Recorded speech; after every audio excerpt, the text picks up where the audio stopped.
ಎಲ್ರಿಗೂ ನಮಸ್ಕಾರ. ಪ್ರಿಮನು TV Kannada YouTube ಚಾನಲ್ಗೆ ನಿಮ್ಮೆಲ್ಲರಿಗೂ ಕೂಡ ಸ್ವಾಗತ.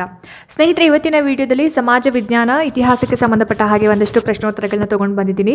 ಇನ್ನು ಕೇವಲ 3 ದಿನಗಳು, ಇವತ್ತಿನ ದಿನನ ಸೇರಿಸಿದ್ರೆ 4 ದಿನಗಳಷ್ಟೇ ಇರೋದ್ರಿಂದ ತುಂಬ ಕಡಿಮೆ ಟೈಮ್ ಇದೆ. ನಿಮಗೆ ಬೇರೆ ಸಬ್ಜೆಕ್ಟ್ಗಳನ್ನು ಕೂಡ ನೀವು ಓದ್ಕೋಬೇಕಾಗುತ್ತೆ. ಸೊ ಈ ವಿಡಿಯೋದಲ್ಲಿ ಖಂಡಿತವಾಗ್ಲೂ ಕೂಡ ಮುಂದೆ ಬರ್ತಕ್ಕಂತಹ ಒಂದು TET ಎಕ್ಸಾಮ್ಗೆ ಬಹಳಷ್ಟು ಯೂಸ್ಫುಲ್ ಆಗಿರುವಂತಹ ಕ್ವೆಶನ್ ಆ್ಯಂಡ್ ಆನ್ಸರ್ಸ್ನ ತೊಗೊಂಡು ಬಂದಿದ್ದೀನಿ. ಸೊ ಯಾರೆಲ್ಲ ಈ ವಿಡಿಯೋನ ನೋಡ್ತಾ ಇದ್ದೀರಾ, ಎಲ್ಲೂ ಕೂಡ ಸ್ಕಿಪ್ ಮಾಡದೆ ಪೂರ್ತಿ ವಿಡಿಯೋನ ನೋಡಿ, ಜೊತೆಗೆ ಸಬ್ಸ್ಕ್ರೈಬ್ ಮಾಡ್ಕೊಂಡು ನೋಡೋದನ್ನ ದಯವಿಟ್ಟು ಮರಿಬೇಡಿ ಅಂತ ಹೇಳ್ತಾ ಜಾಸ್ತಿ ತಡ ಮಾಡೋದು ಬೇಡ. ಬನ್ನಿ ಆದಷ್ಟು ಬೇಗ ಇವತ್ತಿನ ವಿಡಿಯೋದ ಮೊದಲನೇ ಪ್ರಶ್ನೆ ಏನಿದೆ ಅಂತ ನೋಡ್ಕೊಂಬರೋಣ. ಸ್ನೇಹಿತರೆ, ಮೊದಲನೇ ಪ್ರಶ್ನೆ ನೋಡಿ ಈ ರೀತಿ ಇದೆ: ದೇವನಾಂಪ್ರಿಯ ಪ್ರಿಯದರ್ಶಿನಿ ಅಂತ. ಸೊ ಅದು ದೇವನಾಂಪ್ರಿಯ ಪ್ರಿಯದರ್ಶಿ ಅಂತಾಗಿದೆ ಎನ್ನುವಂತಹ ಒಂದು ಇದು ದೇವನಾಂಪ್ರಿಯ ಪ್ರಿಯದರ್ಶಿನಿ ಅನ್ನುವಂತಹ ಬಿರುದು ಯಾರಿಗೆ ಸಿಕ್ಕಿರೋದು? ಅಶೋಕ ಅಲ್ವಾ? ಸೊ ಈ ಒಂದು ಬಿರುದು ಯಾವ ಶಾಸನದಲ್ಲಿ ಅಶೋಕನ ಹೆಸರಿನೊಂದಿಗೆ ಸ್ಪಷ್ಟವಾಗಿ ಉಲ್ಲೇಖಿಸಲ್ಪಟ್ಟಿದೆ ಅಂತ ಪ್ರಶ್ನೆ ಕೇಳಿದ್ದಾರೆ. ಸೊ ಈ ಒಂದು ಪ್ರಶ್ನೆಗೆ ಕಾಲ್ಸಿ ಶಾಸನ, ಬ್ರಹ್ಮಗಿರಿ ಶಾಸನ, ಮಸ್ಕಿ ಶಾಸನ, ಇನ್ನು ರುಮಿಂದೈ ಶಾಸನ ಅಂತ ಇದೆ. ಸೊ ಸರಿಯಾಗಿರ್ತಕ್ಕಂತಹ ಉತ್ತರ ಈ ಒಂದು ಪ್ರಶ್ನೆಗೆ ಏನಿರ್ಬೋದು? ಆಪ್ಷನ್ 3 ಮಸ್ಕಿ ಶಾಸನ ಅನ್ನೋದು ಸರಿಯಾಗಿರ್ತಕ್ಕಂತಹ ಒಂದು ಆನ್ಸರ್ ಆಗಿರುತ್ತೆ. ಸೊ ಮಸ್ಕಿ ಶಾಸನದಲ್ಲಿ ಏನಾಗಿದೆ ಅಂತ ಹೇಳಿದ್ರೆ, ಮಹಾಶಕ್ತಿ ಅಶೋಕನ ಬಿರುದಾಗಿರ್ತಕ್ಕಂತಹ ಒಂದು ದೇವನಾಂಪ್ರಿಯ ಪ್ರಿಯದರ್ಶಿನಿ ಆತನ ಮೊದಲ ಶಾಸನಗಳಲ್ಲಿ ಉಲ್ಲೇಖಿಸಲ್ಪಟ್ಟಿದ್ರು ಕೂಡ ಮಸ್ಕಿ ಶಾಸನದಲ್ಲಿ ದೇವನಾಂಪ್ರಿಯ ಪ್ರಿಯದರ್ಶಿನಿ ಮತ್ತು ಅಶೋಕ ಅಂತಕ್ಕಂತಹ ಒಂದು ಹೆಸರುಗಳು ಒಟ್ಟಿಗೆ ಸ್ಪಷ್ಟವಾಗಿ ಉಲ್ಲೇಖಿಸಲ್ಪಟ್ಟಿರುವಂಥದ್ದು. ಸೊ ಹಾಗಾಗಿ ಆಪ್ಷನ್ 3 ಸರಿಯಾಗಿರ್ತಕ್ಕಂತಹ ಒಂದು ಆನ್ಸರ್ ಆಗುತ್ತೆ. ಎರಡನೇ ಪ್ರಶ್ನೆ: ಎರಡನೇ ಪುಲಕೇಶಿಯ ವಿಜಯಗಳ ಮತ್ತು ಹರ್ಷವರ್ಧನ ಮೇಲಿನ ಅವನ ವಿಜಯದ ಬಗ್ಗೆ ಅಮೂಲ್ಯ ಮಾಹಿತಿಯನ್ನು ನೀಡತಕ್ಕಂತಹ ಒಂದು ಶಾಸನ ಯಾವುದು ಮತ್ತೆ ಅದರ ಒಂದು ಕರ್ತೃ ಯಾರು ಅಂತ ಕೇಳಿದ್ದಾರೆ. ಇದು ಬಹಳ ಈಸಿ ಪ್ರಶ್ನೆ. ಸೊ ಈ ಪ್ರಶ್ನೆಗೆ ನೋಡಿ, ಇಲ್ಲಿ ಆಪ್ಷನ್ಸ್ಗಳನ್ನ ಈ ರೀತಿ ಕೊಟ್ಟಿದ್ದಾರೆ. ಸರಿಯಾಗಿರ್ತಕ್ಕಂತಹ ಉತ್ತರ ಏನಿರ್ಬೋದು ಹಾಗಾದ್ರೆ? ಎಸ್, ಆಪ್ಷನ್ 1 ಐಹೊಳೆ ಶಾಸನ ಮತ್ತೆ ರವಿಕೀರ್ತಿ ಅನ್ನೋದು ಸರಿಯಾದ ಒಂದು ಆನ್ಸರ್ ಆಗುತ್ತೆ. ಸೊ ಎರಡನೇ ಇಮ್ಮಡಿ ಪುಲಕೇಶಿ ಅಂತ ಹೇಳ್ತೀವಲ್ಲ, ಸೊ ಇಮ್ಮಡಿ ಪುಲಕೇಶಿಯ ಒಂದು ಆಸ್ಥಾನದ ಕವಿ ರವಿಕೀರ್ತಿಯಿಂದ ರಚಿಸಲ್ಪಟ್ಟಿರುವಂಥದ್ದು ಐಹೊಳೆ ಶಾಸನ. ಸೊ ಇದು ಚಾಲುಕ್ಯರ ರಾಜ ಎರಡನೇ ಪುಲಕೇಶಿ ಅಥವಾ ಇಮ್ಮಡಿ ಪುಲಕೇಶಿಯ ವಿಜಯಗಳನ್ನು, ವಿಶೇಷವಾಗಿ ಏನು ನರ್ಮದಾ ನದಿ ದಡದಲ್ಲಿ ಉತ್ತರ ಭಾರತದ ಪ್ರಬಲ ರಾಜ ಹರ್ಷವರ್ಧನನ ಮೇಲೆ ಪಡೆದಂತಹ ಒಂದು ವಿಜಯವನ್ನ ಇದು ವಿವರಿಸುತ್ತೆ. ಸೊ ಆ ಸಂದರ್ಭದಲ್ಲಿ ಇಮ್ಮಡಿ ಪುಲಕೇಶಿಗೆ ಸಿಕ್ಕಂತಹ ಒಂದು ಬಿರುದು ಏನಪ್ಪಾ ಅಂತ ಹೇಳಿದ್ರೆ, ದಕ್ಷಿಣ ಪತೇಶ್ವರ ಅಥವಾ ತ್ರಿಸಾಗರಗಳಿಂದ ಆವೃತವಾದ ಪ್ರದೇಶದ ಅಧಿಪತಿ ಅಂತ ಹೇಳಿ ಇಮ್ಮಡಿ ಪುಲಕೇಶಿಗೆ ಏನು ಬಿರುದು ಸಿಕ್ಕಿರುತ್ತೆ. ಸೊ ಹಾಗಾಗಿ ಈ ಪ್ರಶ್ನೆಗೆ ಐಹೊಳೆ ಶಾಸನ ಮತ್ತೆ ರವಿಕೀರ್ತಿ ಅನ್ನೋದು ಸರಿಯಾದ ಒಂದು ಆನ್ಸರ್ ಅಂತ ಹೇಳ್ಬೋದು. ಮೂರನೇ ಒಂದು ಪ್ರಶ್ನೆ: ಬಾಣಾಸುರನ ಕುರಿತಾದ ಐತಿಹಾಸಿಕ ಘಟನೆಗಳನ್ನು ಚಿತ್ರಿಸುವ ಮತ್ತು ಸತಿ ಪದ್ಧತಿಯನ್ನು ಉಲ್ಲೇಖಿಸುವ ಆರಂಭಿಕ ಶಾಸನಗಳಲ್ಲಿ ಒಂದಾದ ಏರನ್ ಶಾಸನ ಯಾವ ರಾಜನಿಗೆ ಸಂಬಂಧಪಟ್ಟಿದೆ ಅಂತ ಪ್ರಶ್ನೆ ಕೇಳಿದ್ದಾರೆ. ಸೊ ಈ ಪ್ರಶ್ನೆಗೆ ಆಯ್ಕೆಗಳು ಈ ರೀತಿ ಇದೆ: ಸಮುದ್ರಗುಪ್ತ, ಭಾನುಗುಪ್ತ, ಎರಡನೇ ಚಂದ್ರಗುಪ್ತ ಮತ್ತು ಕುಮಾರಗುಪ್ತ ಅಂತ. ಸೊ ಆನ್ಸರ್ನ ನಾನು ಪಟ್ ಅಂತ ಹೇಳ್ಕೊಂತ ಹೋಗ್ತೀನಿ. ಸೊ ಈ ಒಂದು ಪ್ರಶ್ನೆಗೆ ಸರಿಯಾಗಿರ್ತಕ್ಕಂತಹ ಒಂದು ಆನ್ಸರ್ ಬಂದ್ಬಿಟ್ಟು ಆಪ್ಷನ್ 2 ಭಾನುಗುಪ್ತ ಅನ್ನೋದು ಸರಿಯಾದಂತಹ ಒಂದು ಉತ್ತರ ಅಂತ ಹೇಳ್ಬೋದು. ನಾಲ್ಕನೇ ಒಂದು ಪ್ರಶ್ನೆ: ಅಶೋಕನ ಯಾವ ಶಾಸನವು ಧರ್ಮದ ವ್ಯಾಖ್ಯಾನವನ್ನ ಕಡಿಮೆ ಪಾಪ, ಅನೇಕ ಸದ್ಗುಣಗಳು, ದಯೆ, ಉದಾರತೆ, ಸತ್ಯಸಂಧತೆ ಮತ್ತು ಶುದ್ಧತೆ ಇದರ ಒಂದು ಈ ವಿಚಾರಕ್ಕೆ ಸಂಬಂಧಪಟ್ಟ ಹಾಗೆ ವಿವರಿಸುತ್ತೆ ಅಂತ ಪ್ರಶ್ನೆ ಕೇಳಿದ್ದಾರೆ. ಸೊ ಈ ಒಂದು ಪ್ರಶ್ನೆಗೆ ಸರಿಯಾಗಿರ್ತಕ್ಕಂತಹ ಉತ್ತರ ಏನಿರ್ಬೋದು ಹಾಗಾದ್ರೆ? ಆಯ್ಕೆ 1, 2, 3, 4 ಸರಿಯಾಗಿರ್ತಕ್ಕಂತಹ ಒಂದು ಉತ್ತರ ಈ ಒಂದು ಪ್ರಶ್ನೆಗೆ ಆಯ್ಕೆ 4 ಸರಿಯಾಗಿರುವಂತಹ ಆನ್ಸರ್ ಅಂತ ಹೇಳ್ಬೋದು.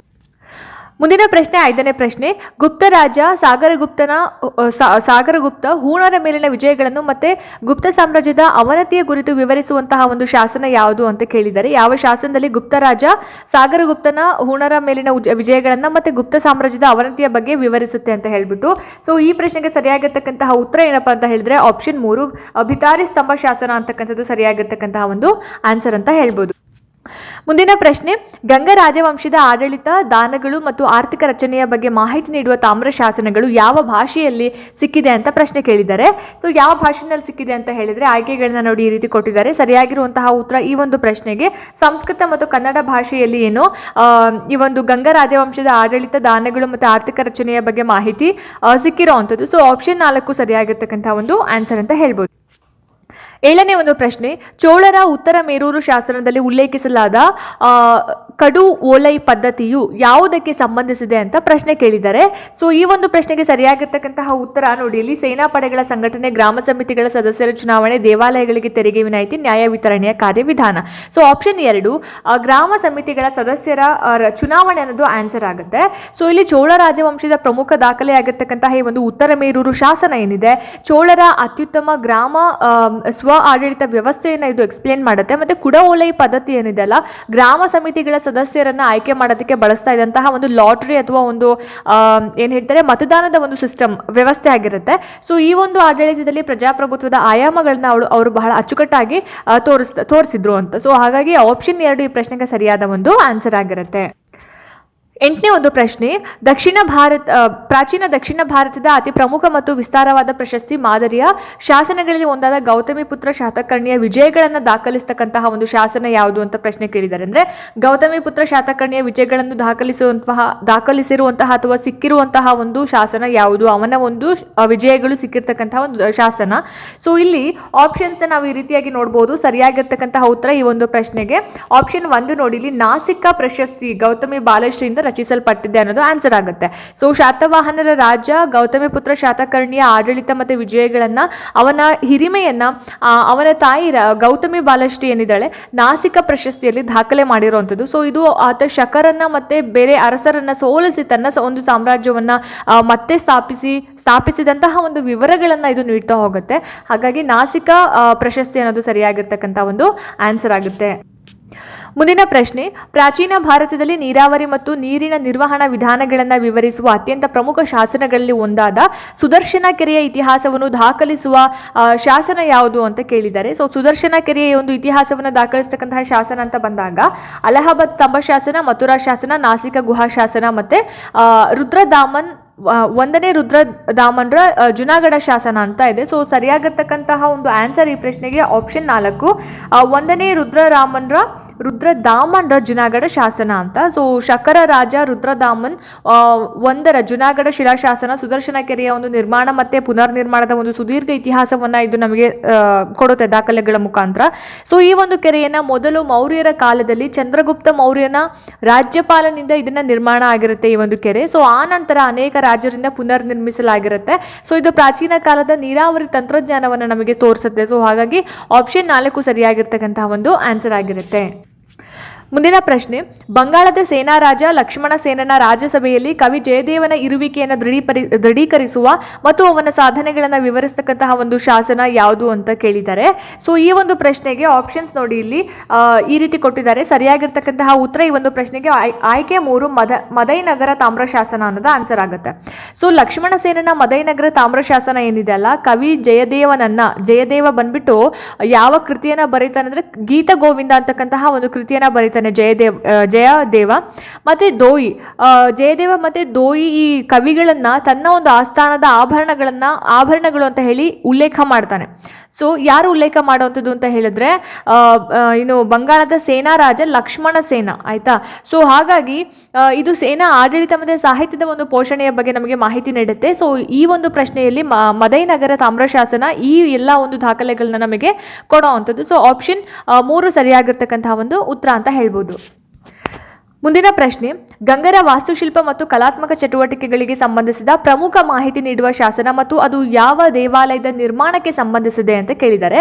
ಸೊ ಗಂಗರ ಒಂದು ವಾಸ್ತುಶಿಲ್ಪ ಮತ್ತೆ ಅವರ ಒಂದು ಕಲಾತ್ಮಕ ಚಟುವಟಿಕೆಗಳಿಗೆ ಸಂಬಂಧಪಟ್ಟ ಮಾಹಿತಿಯನ್ನು ನೀಡ್ತಕ್ಕಂತಹ ಶಾಸನ ಯಾವುದು ಮತ್ತೆ ಅದು ಯಾವ ಒಂದು ದೇವಾಲಯದ ನಿರ್ಮಾಣಕ್ಕೆ ಸಂಬಂಧಪಟ್ಟಿದೆ ಅನ್ನೋದು.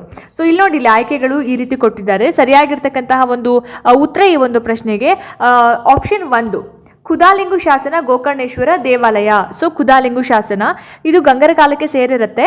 ರಾಜ ದೇವವರ್ಮ ಗೋಕರ್ಣೇಶ್ವರ ದೇವಾಲಯಕ್ಕೆ ದಾನ ನೀಡಿರ್ತಾನೆ. ಸೊ ಅದರ ಬಗ್ಗೆ ಬಹಳನೇ ವಿಸ್ತಾರವಾಗಿ ಇದರಲ್ಲಿ ವಿವರಣೆ ಇರುವಂಥದ್ದು. ಸೊ ಇದು ಗಂಗರ ಒಂದು ರಾಜಕೀಯ ಆಗಿರ್ಬೋದು ಮತ್ತು ಧಾರ್ಮಿಕ ನೀತಿಗಳನ್ನ ಅರ್ಥ ಮಾಡ್ಕೊಳ್ಳೋದಕ್ಕೆ ಇದು ಸಹಾಯ ಮಾಡ್ತಾ ಹೋಗುತ್ತೆ. ಹಾಗಾಗಿ ಈ ಪ್ರಶ್ನೆಗೆ ಆಯ್ಕೆ 1 ಸರಿಯಾದ ಒಂದು ಆನ್ಸರ್ ಅಂತ ಹೇಳ್ಬೋದು. 12ನೇ ಒಂದು ಪ್ರಶ್ನೆ, ಗುಪ್ತರ ಕಾಲದ ಕರ್ಷಪಣ ಎಂಬ ನಾಣ್ಯದ ಹಿಂದಿನ ಒಂದು ವಿನಿಮಯ ದರ ಮತ್ತು ಅದರ ಅರ್ಥವ್ಯವಸ್ಥೆಯಲ್ಲಿನ ಸ್ಥಾನಮಾನವನ್ನು ಸ್ಪಷ್ಟಪಡಿಸುವಲ್ಲಿ ಯಾವ ಶಾಸನ ಪ್ರಮುಖ ಪಾತ್ರ ವಹಿಸುತ್ತದೆ ಅಂತ ಪ್ರಶ್ನೆ ಕೇಳಿದ್ದಾರೆ. ಸೊ ಈ ಒಂದು ಪ್ರಶ್ನೆಗೆ ನಾಸಿಕ ಗುಹಾ ಶಾಸನ, ಮಂದಸೋರ್ ಶಾಸನ, ಮೆಹರೌಲಿ ಕಬ್ಬಿಣದ ಸ್ತಂಭ ಶಾಸನ, ಏರನ್ ಶಾಸನ ಅಂತ ಇದೆ. ಏನಿರ್ಬೋದು ಹಾಗಾದ್ರೆ ಸರಿಯಾಗಿರ್ತಕ್ಕಂತಹ ಉತ್ತರ ಅಂತ ಹೇಳಿದ್ರೆ ಆಪ್ಷನ್ 2 ನೋಡಿ, ಮಂದಸೋರ್ ಶಾಸನ. ಸೊ ಮಂದಸೂರ್ ಶಾಸನ ಇದು ಗುಪ್ತರ ಕಾಲಕ್ಕೆ ಸೇರಿರುತ್ತೆ ಆಯ್ತಾ. ಸೊ ಇದು ದಶಪುರದಲ್ಲಿ ನೆಲೆಸಿದಂತಹ ಒಂದು ರೇಷ್ಮೆ ನೇಕಾರರ ಸಂಘದ ವಿವರಗಳನ್ನು ನೀಡುವಂಥ ಒಂದು ಶಾಸನ. ಮತ್ತೆ ಅವರು ಸೂರ್ಯ ದೇವಾಲಯವನ್ನು ನಿರ್ಮಾಣ ಮಾಡಿದ್ದು, ಹಣವನ್ನು ದಾನ ಮಾಡಿದ್ರ ಬಗ್ಗೆನೂ ಕೂಡ ಇದರಲ್ಲಿ ಉಲ್ಲೇಖ ಇರುವಂಥದ್ದು. ಸೊ ಈ ಒಂದು ದೇಣಿಗೆಗಳ ಬಗ್ಗೆ ಮಾಹಿತಿ ನೀಡೋ ಮುಖಾಂತರ ಆ ಕಾಲದ ನಾಣ್ಯಗಳ ವಿನಿಮಯ ಮತ್ತು ಮೌಲ್ಯದ ಬಗ್ಗೆ ನಮಗೆ ತಿಳಿಸ್ಕೊಡುತ್ತೆ. ಹಾಗಾಗಿ ಗುಪ್ತರ ಕಾಲದ ಕರ್ಷಪಣ ಅಂತಕ್ಕಂತಹ ಒಂದು ನಾಣ್ಯದ ಹಿಂದಿನ ವಿನಿಮಯ ದರ ಮತ್ತೆ ಅರ್ಥವ್ಯವಸ್ಥೆಯಲ್ಲಿ ಅದರ ಒಂದು ಸ್ಥಾನಮಾನವನ್ನು ನಮಗೆ ಯಾವ ಒಂದು ಶಾಸನ, ಮಂದಸೂರ್ ಶಾಸನ ತಿಳಿಸ್ಕೊಡುವಂಥದ್ದು. So option 2. ನೆಕ್ಸ್ಟ್ ಕ್ವೆಶ್ಚನ್ ನೋಡಿ, ಇಲ್ಲಿ 13ನೇ ಪ್ರಶ್ನೆ. ವಿಜಯನಗರ ಸಾಮ್ರಾಜ್ಯದ ಕಾಲದಲ್ಲಿ 500 ಸ್ವಾಮಿಗಳು ಎಂದು ಕರೆಯಲ್ಪಡುವ ಪ್ರಮುಖ ವ್ಯಾಪಾರಿ ಸಂಘದ ಬಗ್ಗೆ ವಿವರಣೆ ನೀಡುವ ಶಾಸನ ಯಾವುದು ಅಂತ ಕೇಳಿದ್ದಾರೆ. ಸೊ ಈ ಪ್ರಶ್ನೆಗೆ ಅಮರೇಶ್ವರ ಶಾಸನ, ಕೋರಂಗ ಶಾಸನ, ಐಹೊಳೆ ಶಾಸನ ಮತ್ತೆ ಕಲ್ಗುಡಿ ಶಾಸನ ಅಂತ ಇದೆ. ಸೊ ಸರಿಯಾಗಿರ್ತಕ್ಕಂತಹ ಒಂದು ಉತ್ತರ ಈ ಒಂದು ಪ್ರಶ್ನೆಗೆ ಆಯ್ಕೆ 3 ಐಹೊಳೆ ಶಾಸನ ಅನ್ನೋದು ಆನ್ಸರ್ ಆಗುತ್ತೆ. ಸೊ ಐಹೊಳೆ ಶಾಸನ ಏನಿದೆ ಚಾಲುಕ್ಯರ ಪ್ರಶಸ್ತಿ ಆಗಿರುತ್ತೆ. ಆದರೂ ಕೂಡ 500 ಸ್ವಾಮಿಗಳು ಅನ್ನುವಂತಹ ಒಂದು ಶೀರ್ಷಿಕೆ, ಒಂದು ಟೈಟಲ್ ಅಡಿಯಲ್ಲಿ ದಕ್ಷಿಣ ಭಾರತದ ಪ್ರಮುಖ ವ್ಯಾಪಾರಿ ಸಂಘವಾಗಿರ್ತಕ್ಕಂತಹ ಅಯ್ಯಾವೋಳೆ 500ವರನ್ನ ಇದು ಉಲ್ಲೇಖ ಮಾಡುತ್ತೆ. ಇವರು ಚಾಲುಕ್ಯರಿಂದ ಹಿಡಿದು ವಿಜಯನಗರದವರೆಗೂ ಕೂಡ ಬಹಳ ಪ್ರಭಾವಿಯಾಗಿರ್ತಾರೆ. ಜೊತೆಗೆ ಶಾಸನಗಳು ಅವರ ಒಂದು ಪ್ರಭಾವ ಮತ್ತೆ ವ್ಯಾಪಾರ ಜಾಲವನ್ನು ನಮಗೆ ದೃಢಪಡಿಸುತ್ತೆ.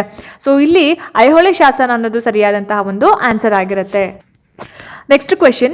2ನೇ ಚಂದ್ರಗುಪ್ತನ ವಿಜಯಗಳು ಮತ್ತು ಸಾಮ್ರಾಜ್ಯದ ವಿಸ್ತರಣೆಯ ಬಗ್ಗೆ ಮಾಹಿತಿ ನೀಡುವ ಚಂದ್ರ ಎಂಬ ಹೆಸರಿನಿಂದ ರಾಜನನ್ನ ಉಲ್ಲೇಖಿಸುವ ಪ್ರಮುಖ ಕಬ್ಬಿಣದ ಸ್ತಂಭ ಯಾವುದು ಅಂತ ಕೇಳಿದ್ದಾರೆ. ಸೊ ಇಲ್ಲಿ ಅಲ್ಲೇ ಕೊಟ್ಟಿದ್ದಾರೆ. ಕಬ್ಬಿಣದ ಸ್ತಂಭ ಅಂತ ಬಂದಾಗ ಆಪ್ಷನ್ 1 ಮೆಹರೌಲಿ ಕಬ್ಬಿಣದ ಸ್ತಂಭನೇ ಆನ್ಸರ್ ಆಗುತ್ತೆ ಆಯ್ತಾ. ಸೊ ದೆಹಲಿಯಲ್ಲಿ ಇರತಕ್ಕಂತಹ ಒಂದು ಮೆಹರೌಲಿ ಕಬ್ಬಿಣದ ಸ್ತಂಭ ಶಾಸನ ಚಂದ್ರ ಅಂತಕ್ಕಂತಹ ಒಂದು ಹೆಸರಿನ ಒಬ್ಬ ಪ್ರಬಲ ರಾಜನ ವಿಜಯಗಳನ್ನ ವಿವರಿಸುತ್ತೆ. ಸೊ ಈ ಚಂದ್ರನನ್ನ ಸಾಮಾನ್ಯವಾಗಿ ಗುಪ್ತರ ರಾಜ 2ನೇ ಚಂದ್ರಗುಪ್ತ ಅಂತ ಹೇಳಿ ನಾವು ಐಡೆಂಟಿಫೈ ಮಾಡ್ತೀವಿ. ಸೊ ಕಬ್ಬಿಣದ ಸ್ತಂಭ ಶತಮಾನಗಳಾದ್ರೂ ಕೂಡ ತುಕ್ಕು ಹಿಡಿದಿಲ್ಲ ಅದು. ಸೊ ತುಕ್ಕು ಹಿಡಿದಿಲ್ಲ, ಆದರೆ ಲೋಹಶಾಸ್ತ್ರದ ಗುಣಮಟ್ಟವನ್ನ ಅದು ತೋರಿಸುತ್ತೆ ಅಂತ. ಸೊ ಅಂದ್ರೆ ಎಷ್ಟೋ ವರ್ಷಗಳಾಯ್ತಲ್ವ, ಬಹಳಷ್ಟು ವರ್ಷಗಳಾಯ್ತು ಆ ಒಂದು ಕಬ್ಬಿಣದ ಸ್ತಂಭ ಸ್ಥಾಪನೆಯಾಗಿ, ಆದ್ರೂ ಇನ್ನೂ ಕೂಡ ಅದು ಒಂಚೂರು ಕೂಡ ತುಕ್ಕು ಹಿಡಿದಿಲ್ಲ. ಸೊ ಹಾಗಾಗಿ ಅದರ ಒಂದು ಲೋಹಶಾಸ್ತ್ರದ ಗುಣಮಟ್ಟ ಹೇಗಿದೆ, ಯಾವ ರೀತಿಯಾಗಿರ್ತಕ್ಕಂತಹ ಒಂದು ಕಬ್ಬಿಣವನ್ನ ಬಳಸಿದ್ರು ಅನ್ನೋದ್ರ ಬಗ್ಗೆ ನಾವು ಸ್ವಲ್ಪ ಯೋಚನೆ ಮಾಡಬೇಕಾಗುತ್ತೆ ಅನ್ನೋದು. ಸೊ ಹಾಗಾಗಿ ಈ ಪ್ರಶ್ನೆಗೆ ಆಪ್ಷನ್ 1 ಸರಿಯಾದಂತಹ ಆನ್ಸರ್ ಆಗಿರುತ್ತೆ. ನೆಕ್ಸ್ಟ್ ಕ್ವೆಶ್ಚನ್ ನೋಡಿ. ಮೌರ್ಯರ ಆಡಳಿತದ ಅಡಿಯಲ್ಲಿ ಬರಹಗಾರರಾಗಿ ಕಾರ್ಯನಿರ್ವಹಿಸುತ್ತಿದ್ದ ಲಿಪಿಕಾರ ಎಂಬ ಹುದ್ದೆಯ ಕುರಿತು ವಿವರಣೆಗಳನ್ನು ನೀಡತಕ್ಕಂತಹ ಒಂದು ಶಾಸನ ಯಾವುದು ಅಂತ ಪ್ರಶ್ನೆ ಕೇಳಿದ್ದಾರೆ. ಸೊ ಈ ಪ್ರಶ್ನೆಗೆ ಸರಿಯಾಗಿರ್ತಕ್ಕಂತಹ ಒಂದು ಉತ್ತರ ನೋಡಿ, ಇಲ್ಲಿ ಆಪ್ಷನ್ 1, 2, 3, 4 ಸರಿಯಾಗಿರುವಂತಹ ಉತ್ತರ ಈ ಒಂದು ಪ್ರಶ್ನೆಗೆ ಆಯ್ಕೆ 2 ಅಶೋಕನ ಪ್ರಮುಖ ಸ್ತಂಭ ಶಾಸನ 4. ಸೊ ಅಶೋಕನ ಪ್ರಮುಖ ಸ್ತಂಭ ಶಾಸನ 4ರ ಪ್ರಕಾರ ಆಯ್ಕೆ 2 ನೋಡಿ, ಇಲ್ಲಿ 4ರ ಪ್ರಕಾರ ರಾಜ ಪ್ರತಿ 5 ವರ್ಷಗಳಿಗೊಂದ್ಸಲ ಸಾಮ್ರಾಜ್ಯದಾದ್ಯಂತ ಧಾರ್ಮಿಕ ಬೋಧನೆಗಳನ್ನು ಪಸರಿಸೋದಕ್ಕೆ ನೇಮಕಗೊಂಡಂತಹ ಧರ್ಮ ಮಹಾಮಾತ್ರರ ವಿವರಗಳ ಜೊತೆಗೆ ಆಡಳಿತಾತ್ಮಕ ವರ್ಗಗಳ ಬಗ್ಗೆನೂ ಕೂಡ ಇದು ತಿಳಿಸುತ್ತೆ. ಸೊ ಹಾಗಾಗಿ ಇದು ಲಿಪಿಕಾರ ಮತ್ತೆ ಯೋಗ ಮುಕ್ತಿ ಅನ್ನುವಂತಹ ಒಂದು ಅಧಿಕಾರಶಾಹಿ ವರ್ಗವನ್ನು ಕೂಡ ಇದು ಇಂಡಿಕೇಟ್ ಮಾಡುತ್ತೆ. ಸೊ ಆಪ್ಷನ್ 2 ಈ ಪ್ರಶ್ನೆಗೆ ಸರಿಯಾಗಿರ್ತಕ್ಕಂತಹ ಒಂದು ಆನ್ಸರ್ ಅಂತ ಹೇಳ್ಬೋದು. ಮುಂದಿನ ಪ್ರಶ್ನೆ. ಮೌರ್ಯರ ಪೂರ್ವದ ಇತಿಹಾಸ ಮತ್ತು ನಂದರ ಆಡಳಿತದ ಬಗ್ಗೆ ಮಾಹಿತಿ ನೀಡುವ ಏಕೈಕ ಶಾಸನ ಯಾವುದು ಅಂತ ಕೇಳಿದ್ದಾರೆ. ಸೊ ಮೌರ್ಯರ ಪೂರ್ವದ ಬಗ್ಗೆ ಮತ್ತೆ ನಂದರ ಒಂದು ಇತಿಹಾಸದ ಬಗ್ಗೆ ಅಥವಾ ಅಂದ್ರೆ ಅವರ ಒಂದು ಆಡಳಿತದ ಬಗ್ಗೆ ಯಾವ ಶಾಸನ ಮಾಹಿತಿಯನ್ನು ನೀಡುತ್ತೆ ಅನ್ನೋದು. ಸೊ ಈ ಪ್ರಶ್ನೆಗೆ ನೋಡಿ ಈ ರೀತಿಯಾಗಿರ್ತಕ್ಕಂತಹ ಒಂದು ಉತ್ತರ ಇದೆ, ಆಪ್ಷನ್ಸ್ ಇದೆ. ಸರಿಯಾಗಿರ್ತಕ್ಕಂತಹ ಒಂದು ಉತ್ತರ ಆಪ್ಷನ್ 3 ಖಾರವೇಲನ ಹಾತಿಗುಂಪ ಶಾಸನ ಅನ್ನೋದು ಆನ್ಸರ್ ಆಗುತ್ತೆ. ಕಳಿಂಗದ ರಾಜ ಖಾರವೇಲನ ಹಾತಿಗುಂಪ ಶಾಸನ ಏನಿದೆ ಮೌರ್ಯರ ಪೂರ್ವದ ಒಂದು ಇತಿಹಾಸ ಮತ್ತೆ ನಂದರ ಪ್ರಭಾವ ಮತ್ತೆ ಮಗಧದ ಮೇಲಿನ ಒಂದು ಖಾರವೇಲನ ವಿಜಯಗಳ ಬಗ್ಗೆ ಮಾಹಿತಿಯನ್ನು ನೀಡುತ್ತೆ. ಇದು ನಂದರ ಆಡಳಿತದ ಬಗ್ಗೆ ಉಲ್ಲೇಖವಿರತಕ್ಕಂತಹ ಒಂದು ಏಕೈಕ ಶಾಸನ ಯಾವುದು? ಖಾರವೇಲನ ಹಾತಿಗುಂಪ ಶಾಸನ. ಸೊ ಆಪ್ಷನ್ 3 ಈ ಪ್ರಶ್ನೆಗೆ ಸರಿಯಾದ ಆನ್ಸರ್ ಆಗುತ್ತೆ. ನೆಕ್ಸ್ಟ್ ಪ್ರಶ್ನೆ. ಪ್ರಾಚೀನ ಭಾರತದಲ್ಲಿ ಮೊಟ್ಟ ಮೊದಲ ಬಾರಿಗೆ ಶುದ್ಧ ಚಿನ್ನದ ನಾಣ್ಯಗಳನ್ನು ದೊಡ್ಡ ಪ್ರಮಾಣದಲ್ಲಿ ಚಲಾವಣೆಗೆ ತಂದ ರಾಜವಂಶ ಯಾವುದು ಅಂತ ಕೇಳಿದ್ದಾರೆ. ಸೊ ಪ್ಯೂರ್ ಗೋಲ್ಡ್ ಕಾಯಿನ್ಸ್ ದೊಡ್ಡ ಪ್ರಮಾಣದಲ್ಲಿ ಚಲಾವಣೆಗೆ ತಂದಂತಹ ಒಂದು ರಾಜವಂಶ ಯಾವುದು ಅಂತ ಆಪ್ಷನ್ಸ್ ನೋಡಿ. ಕುಶಾನರು, ಗುಪ್ತರು, ಮೌರ್ಯರು ಮತ್ತೆ ಇಂಡೋ ಗ್ರೀಕರು ಅಂತ ಇದೆ. ಸೊ ಯಾರಿರ್ಬೋದು ಹಾಗಾದ್ರೆ ಯಾವ ರಾಜವಂಶ ಅಂತ ಹೇಳಿದ್ರೆ ಸೊ ಆಪ್ಷನ್ 1 ಕುಶಾನರು ಆಗುತ್ತೆ ಆಯ್ತಾ. ಸೊ ಕುಶಾನರು ವಿಶೇಷವಾಗಿ ವಿಮಾ ಕನ್ಫ್ಯೂಸಸ್ ಭಾರತದಲ್ಲಿ ವ್ಯಾಪಕವಾದಂತಹ ಒಂದು ಮತ್ತೆ ಅತಿ ಶುದ್ಧ ಚಿನ್ನದ ನಾಣ್ಯಗಳನ್ನು ಚಲಾವಣೆಗೆ ತರ್ತಾರೆ. ಸೊ ಈ ನಾಣ್ಯಗಳು ರೋಮನ್ ಚಿನ್ನದ ನಾಣ್ಯಗಳ ಒಂದು ತೂಕವನ್ನು ಹೋಲ್ತಾ ಇದ್ವು ಮತ್ತೆ ರೋಮನ್ ಸಾಮ್ರಾಜ್ಯದ ಜೊತೆಗೆ ನಡೆದಂತಹ ಒಂದು ವ್ಯಾಪಾರವನ್ನು ಕೂಡ ಇಂಡಿಕೇಟ್ ಮಾಡುತ್ತೆ. ಸೊ ಹಾಗಾಗಿ ಆಪ್ಷನ್ 1 ಕುಶಾನರು ಅನ್ನೋದು ಸರಿಯಾದ ಆನ್ಸರ್ ಆಗುತ್ತೆ. 19ನೇ ಪ್ರಶ್ನೆ, ಗುಪ್ತರ ಕಾಲದ ಯಾವ ರಾಜನು ತನ್ನ ನಾಣ್ಯಗಳಲ್ಲಿ ವೀಣೆ ನುಡಿಸ್ತಾ ಇರೋದು? ಸೊ ಈ ಚಿತ್ರವನ್ನು ಹೊಂದಿರತಕ್ಕಂತಹ ನಾಣ್ಯಗಳನ್ನ ಚಲಾವಣೆಗೆ ತರ್ತಾನೆ ಅಂತ. ಸೊ ಯಾರು ಅಂತ? ಸೊ ಆಪ್ಷನ್ಸ್ ನೋಡಿ, 1ನೇ ಚಂದ್ರಗುಪ್ತ, ಸಮುದ್ರಗುಪ್ತ, 2ನೇ ಚಂದ್ರಗುಪ್ತ, ಸ್ಕಂದಗುಪ್ತ ಅಂತ ಇದೆ. ಸೊ ಯಾರಿರ್ಬೋದು ಹಾಗಾದ್ರೆ? ಎಸ್, ಆಯ್ಕೆ 2 ಸಮುದ್ರಗುಪ್ತ ಅನ್ನೋದು ಆನ್ಸರ್ ಆಗುತ್ತೆ. ಸೊ 1ನೇ ಚಂದ್ರಗುಪ್ತನ ಮಗ ಸಮುದ್ರಗುಪ್ತ ಅಲ್ವಾ? ಸೊ ಗುಪ್ತ ಸಾಮ್ರಾಜ್ಯದ ಅರಸ ಸಮುದ್ರಗುಪ್ತ ಮಹಾಯೋಧ ಕೂಡ ಆಗಿರ್ತಾನೆ. ಅದ್ರ ಜೊತೆಗೆ ಸಂಗೀತ ಮತ್ತೆ ಕಲೆಗೆ ಕೂಡ ಇವನು ಪ್ರೋತ್ಸಾಹ ನೀಡಿರ್ತಾನೆ. ಅವನ ನಾಣ್ಯಗಳಲ್ಲಿ ವೀಣೆ ನುಡಿಸ್ತಾ ಇರ್ತಕ್ಕಂತಹ ಅವನ ಚಿತ್ರಣ ಇರೋವಂಥದ್ದು. ಸೊ ಈ ನಾಣ್ಯಗಳು ಅವನ ಕಲೆ ಮತ್ತೆ ಸಂಗೀತದ ಮೇಲಿನ ಪ್ರೀತಿ ಎಷ್ಟಿದೆ ಅನ್ನೋದನ್ನ ನಮಗೆ ತೋರಿಸುತ್ತೆ. ಹಾಗಾಗಿ ಗುಪ್ತರ ರಾಜ ಸಮುದ್ರಗುಪ್ತ ಏನಿದ್ದಾನೆ, ನಾಣ್ಯವನ್ನು ಚಲಾವಣೆಗೆ ತರ್ತಾನೆ. ಸೊ ಆ ನಾಣ್ಯದಲ್ಲಿ ವೀಣೆಯನ್ನು ನುಡಿಸುವಂತಹ ಒಂದು ಚಿತ್ರವನ್ನ ಕೂಡ ಅಲ್ಲಿ ಇದು ಮಾಡಿರೋವಂಥದ್ದು. ಸೊ ಹಾಗಾಗಿ ಆಪ್ಷನ್ 2 ಸಮುದ್ರಗುಪ್ತ ಸರಿಯಾದ ಆನ್ಸರ್ ಆಗುತ್ತೆ. ಮುಂದಿನ ಪ್ರಶ್ನೆ, 20ನೇ ಪ್ರಶ್ನೆ, ಪ್ರಾಚೀನ ಭಾರತದಲ್ಲಿ ಮೊಟ್ಟ ಮೊದಲ ಬಾರಿಗೆ ರಾಜನ ಹೆಸರು ಮತ್ತು ಚಿತ್ರವನ್ನು ಹೊಂದಿರುವ ನಾಣ್ಯಗಳನ್ನು ಜಾರಿಗೆ ತಂದವರು ಯಾರು ಅಂತ ಕೇಳಿದ್ದಾರೆ. ಸೊ ಪ್ರಾಚೀನ ಭಾರತದಲ್ಲಿ ಅಂತ ಕೇಳಿರೋದು. ಸೊ ಆಪ್ಷನ್ಸ್ ನೋಡಿ, ಪಲ್ಲವರು, ಗುಪ್ತರು, ಶಾತವಾಹನರು ಮತ್ತೆ ಇಂಡೋ ಗ್ರೀಕರು ಅಂತ ಇದೆ. ಸೊ ಸರಿಯಾಗಿರ್ತಕ್ಕಂತಹ ಉತ್ತರ ಈ ಒಂದು ಪ್ರಶ್ನೆಗೆ ಆಪ್ಷನ್ 4 ಇಂಡೋ ಗ್ರೀಕರು. ಸೊ ಭಾರತದಲ್ಲಿ ಮೊಟ್ಟ ಮೊದಲ ಬಾರಿಗೆ ತಮ್ಮ ಹೆಸರು ಮತ್ತೆ ಸ್ಪಷ್ಟವಾದ ರಾಜನ ಚಿತ್ರವನ್ನು ಹೊಂದಿರತಕ್ಕಂತಹ ನಾಣ್ಯಗಳನ್ನ ಇಂಡೋ ಗ್ರೀಕರು ಜಾರಿಗೆ ತರ್ತಾರೆ. ಸೊ ಮೆನಾಂಡರ್ ಏನಿದೆ, ಈ ಒಂದು ನಾಣ್ಯಗಳನ್ನ ಚಲಾವಣೆಗೆ ತಂದಂತಹ ಒಂದು ಪ್ರಮುಖ ಇಂಡೋ ಗ್ರೀಕ್ ರಾಜನಲ್ಲಿ ಒಬ್ಬ, ಯಾರು? ಮೆನಾಂಡರ್ ಅಥವಾ ಮಿಲಿಂಡಾ ಅಂತ ಕೂಡ ಹೇಳ್ತಾರೆ. ಸೊ ಆಪ್ಷನ್ 4 ಸರಿಯಾಗಿರ್ತಕ್ಕಂತಹ ಒಂದು ಆನ್ಸರ್ ಅಂತ ಹೇಳ್ಬೋದು. ಸೊ ನೋಡಿದ್ರಲ್ಲ ಸ್ನೇಹಿತರೆ, ಇದಾಗಿತ್ತು ಇವತ್ತಿನ ಇತಿಹಾಸಕ್ಕೆ ಸಂಬಂಧಪಟ್ಟ ಹಾಗೆ ಒಂದಷ್ಟು ಪ್ರಶ್ನೋತ್ತರಗಳು. ಸೊ ಈ ವಿಡಿಯೋ ನಿಮಗೆ ಇಷ್ಟ ಆಗಿದೆ, ಅನುಕೂಲ ಆಗಿದೆ ಅಂತ ಭಾವಿಸ್ತೀನಿ. ಇಷ್ಟ ಆಯಿತು ಅಂತಂದರೆ ದಯವಿಟ್ಟು ಲೈಕ್ ಮಾಡಿ, ಶೇರ್ ಮಾಡಿ.